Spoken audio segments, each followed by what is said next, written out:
بسم اللہ الرحمن الرحیم۔ سورۃ السجدہ آیت نمبر 20 میں ہم پہنچ گئے تھے۔ وَأَمَّا الَّذِينَ فَسَقُوا فَمَأْوَاهُمُ النَّارُ، اور جن لوگوں نے فسقوا نافرمانی کی،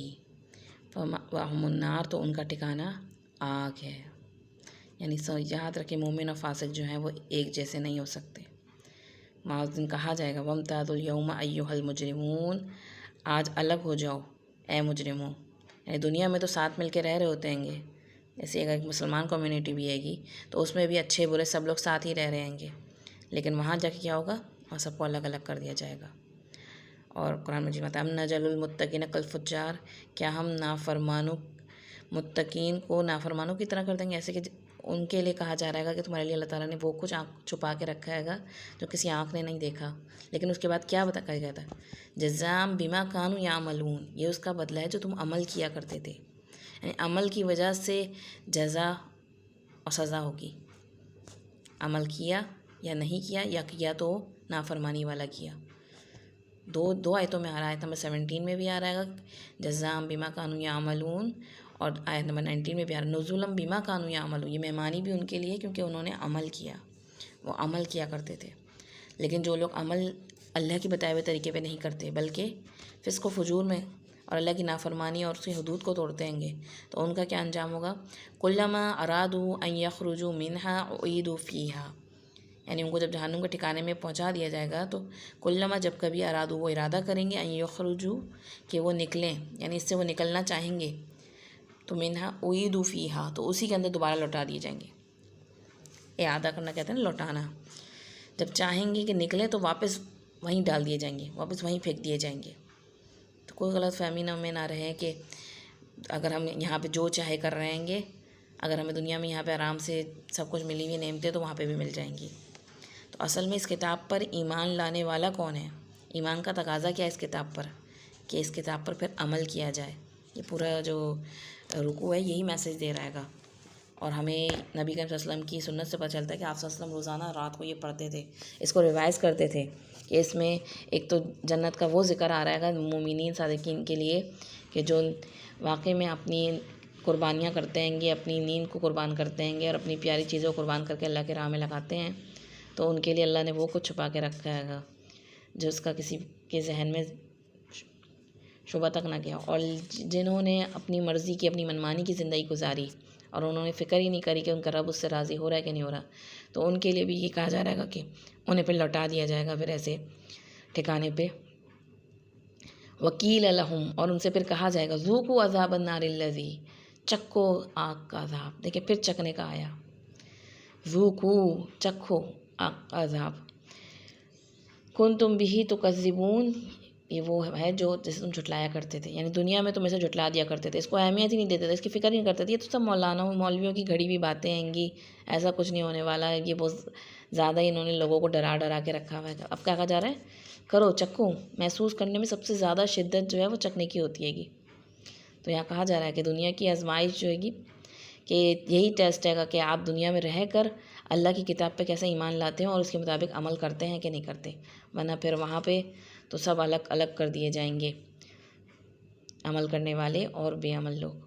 آیت نمبر 21 میں آ رہا ہے وَلَنُذِيقَنَّهُمْ، اور البتہ ہم ضرور چکھائیں گے ان کو، بار بار چکھانے کی بات آ رہی ہے۔ اور یہاں پہ دیکھیں لام تاکید اسٹارٹنگ میں اور درمیان میں نون تاکید بھی ہے گا، اور ہم کا صیغہ اشارہ کر رہے گا جمع کا صیغہ گا، وَلَنُذِيقَنَّهُمْ، البتہ ہم ضرور چکھائیں گے ان کو، من العذاب الادنا، چھوٹے عذاب میں سے۔ ادنا جو ہے نا، ادنا بمعنی دو طرح سے آ سکتا ہے گا، اگر ادنا اپوزٹ آ رہا ہے قریب کے تو اس کا اپوزٹ ہوتا ہے اقصیٰ، یعنی دور کا، یعنی کہ ایک دنیا کا عذاب ہوتا ہے گا اور ایک دور کا عذاب یعنی آخرت کا عذاب۔ اور ادنا بضد آ رہا ہے اکبر کی، یعنی کہ بڑے کی ضد آ رہا ہے تو پھر یہ چھوٹا عذاب، یعنی کہ دنیا کا عذاب کو چھوٹا کہا گیا ہے گا، یا پھر برزخ کا عذاب جو کہا جائے گا وہ بھی چھوٹا کہا گیا گا، لیکن جو جہنم کا عذاب ہوگا وہ بڑا عذاب ہوگا۔ تو وَلَنُذِيقَنَّهُم مِّنَ الْعَذَابِ الْأَدْنَىٰ دُونَ الْعَذَابِ الْأَكْبَرِ، کہ البتہ ہم ضرور چکھائیں گے ان کو اس بڑے عذاب سے پہلے بھی ایک چھوٹا عذاب بھی چکھائیں گے، لعلہم یرجعون، تاکہ وہ پلٹ آئیں، تاکہ وہ لوٹ آئیں۔ یعنی دنیا میں بھی انسان کو اللہ تعالیٰ کیا کہتے ہیں کہ مشکلوں، پریشانیوں اور آزمائشوں سے کیوں گزارتے ہیں، ایک چھوٹا سا میسج ہوتا ہے گا کہ انسان کو کوئی پریشانی آئی، کوئی بیماری آئی، کوئی تکلیف آئی، کوئی فائنینشیل کرائسس آ رہے ہیں گے، تو یہ سب چیزیں انسان کو ایک طرح سے وارننگ دی جا رہی ہوتی ہے کہ خبردار کیا جا رہا ہوتا ہے کہ شاید خواب غفلت سے جاگ کر توبہ کی روش اختیار کر لے اور بڑے دن کے عذاب سے بچ جائے۔ یہ قانون الہی ہے، اس کا ذکر قرآن میں کئی مرتبہ آتا ہے گا، مثلا سورہ انعام میں بھی آتا ہے گا وَلَقَدْ أَرْسَلْنَا إِلَىٰ أُمَمٍ مِّن قَبْلِكَ فَأَخَذْنَاهُم بِالْبَأْسَاءِ وَالضَّرَّاءِ لَعَلَّهُمْ يَتَضَرَّعُونَ، اور ہم نے بھیجا دوسری امتوں کی طرح بھی آپ صلی اللہ علیہ وسلم سے قبل رسولوں کو، پھر ہم نے پکڑا انہیں سختیوں سے اور تکلیفوں سے، شاید کہ وہ عاجزی اختیار کریں، یعنی دنیا میں ہی وہ اپنا روش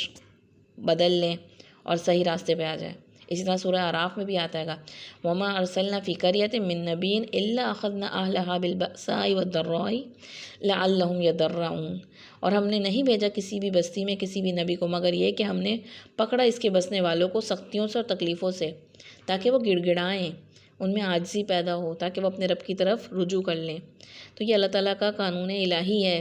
کہ وہ دنیا میں بھی بندے پر بعض اوقات چھوٹی چھوٹی تکلیفیں بھیج کے آزمائشیں اور مختلف پریشانیوں کے ذریعے اس کو ایک طرح سے وارننگ دی جاتی ہے، ایک جھنجھوڑا جاتا ہے کہ دیکھو تم اپنی زندگی میں لائف میں کر کیا رہے ہو، کہیں اللہ کی کھلی نافرمانی میں تو مبتلا نہیں ہو تو باز آ جاؤ، واپس پلٹ آؤ۔ اور یہ اللہ تعالیٰ کی طرف سے ایک رحمت ہوتی ہے کہ اگر اللہ تعالیٰ بندے پہ یہ ایسی آزمائش بھیج رہے گا، ورنہ جو بہت زیادہ سرکش ہوتے ہیں تو ان کو تو بہت ڈھیل دی جاتی ہے کہ اور چھوڑ دیا جاتا ہے، کیونکہ ان کے لیے آخرت کا عذاب سیٹ ہو چکا ہوتا ہے، ان کے چانسز نہیں ہوتے اس طرف پلٹنے کے۔ تو دنیا میں اللہ تعالیٰ کی طرف سے آزمائش کا آ جانا اور پریشانی بیماری تکلیف کا جس کے ذریعے انسان دوبارہ پلٹا ہے تو وہ اللہ کی رحمت ہوتی ہے گی۔ یہاں آگے فرمایا جا رہا ہے گا وَمَنْ أَظْلَمُ مِمَّنْ ذُكِّرَ بِآيَاتِ رَبِّهِ ثُمَّ أَعْرَضَ عَنْهَا، اور اس سے بڑھ کر ظالم کون ہوگا؟ وَمَنْ أَظْلَمُ یعنی سب سے بڑا ظالم تو کون ہے؟ ذُكِّرَ بِآيَاتِ رَبِّهِ، جو اپنے رب کی آیات کے ذریعے نصیحت کیا جا رہا ہے، اس کو رب کی آیات کے ذریعے نصیحتیں کی جا رہی ہیں، بتایا جا رہا ہے، سمجھایا جا رہا ہے، ثُمَّ أَعْرَضَ عَنْهَا، پھر وہ اس سے منہ موڑ جاتا ہے، پھر اس سے اعراض برتتا ہے گا۔ تم سوچیں نا، اگر ہمیں اللہ تعالیٰ کی طرف سے آ رہی ہیں کچھ وارننگس، کوئی بتانے والا آ رہا ہے، کوئی سکھا رہا ہے گا، لیکن انسان کیا کرتا ہے؟ قرآن کی آیات سے منہ موڑ جاتا ہے، وہ ایسا بن جاتا ہے کہ اس نے سنا ہی نہیں، انجان بن جائے بالکل۔ تو ایسا شخص اللہ کی نظر میں کیسا آئے گا؟ اِنَّ مِنَ الْمُجْرِمِينَ مُنْتَقِمُونَ، یقیناً ہم ایسے مجرموں سے انتقام لے کر آئیں گے۔ مجرم ہیں ایسے لوگ جن کے کوئی بلائے سنائے اللہ کا پیغام ان تک کانوں تک پہنچے، لیکن وہ ایسے بن جائیں انجان جیسے کچھ انہیں پتہ ہی نہیں ہے یا انہیں ضرورت ہی نہیں سننے کی، اور منہ موڑ کے چلے جائیں۔ تو آپ خود سوچیں اگر آج دنیا میں انسان منہ موڑ لے تو کیا اس سے انسان کا چھٹکارا حاصل ہو جائے گا؟ بچ جائے گا کہ انسان اللہ تعالیٰ کی پکڑ سے؟ تو ان کو تو اللہ تعالیٰ مجرم کہہ رہا ہے کہ مجرم ہے جو اللہ کی آیات سن کر اپنا طرز عمل نہ بدلے۔ تو یہاں پہ کیا بتایا جا رہا ہے؟ بعض اوقات اللہ دنیا میں طوفان یا اللہ کی نشانیاں، دیکھیں یہاں پہ جو آیات کا ذکر آ رہا ہے نا، دو چیزوں کی آیات ہوتی ہیں، ایک تو قرآنی آیات ہیں گی جو اللہ کا ذکر ہے گی، قرآن کے ذریعے نصیحت کیا ہے، دوسری کونی آیات یعنی کائنات کی نشانیاں۔ کائنات کی نشانیاں بھی بعض اوقات اللہ تعالیٰ بھیجتا ہے گا، کسی بھی قسم کی بلائیں آئیں، کوئی طوفان آیا، کوئی جیسے ابھی کہیں کووڈ-19 آیا، یہ سب کیا ہیں؟ اللہ کی نشانیاں ہیں کہ عبرت پکڑے انسان، اپنے غلط کام چھوڑے اور اللہ کے راستے کی طرف آئے۔ لیکن اگر انسان اتنا بے حس ہو جائے، اس کا دل اتنا مردہ ہو جائے، اس کا ضمیر اتنا مردہ ہو جائے کہ اسے کوئی فرق ہی نہ پڑے، وہ پھر اپنی اسی روش پہ اختیار پہ کرا ہوا ہے، تو پھر ایسا شخص مجرم ہے۔ تو دونوں چیزیں ہو گئیں، ایک تو یہ تو قرآن سنایا جا رہا ہے، اسے قرآن کے قریب بلایا جا رہا ہے کہ آؤ قرآن سیکھ لو، تمہیں اللہ تعالیٰ کی طرف سے ایک اپورچونٹی مل رہی ہے گی، لیکن وہ سب کچھ ہوتے ہوئے بھی اپنی زندگی سے وقت نہیں نکالنا چاہتا، اپنا منہ نہیں موڑنا چاہتا دنیا کی رونقوں سے، پڑا ہے اسی میں، تو ایسا شخص بھی اللہ کے نزدیک مجرم ہے۔ اور دوسرا یہ کہ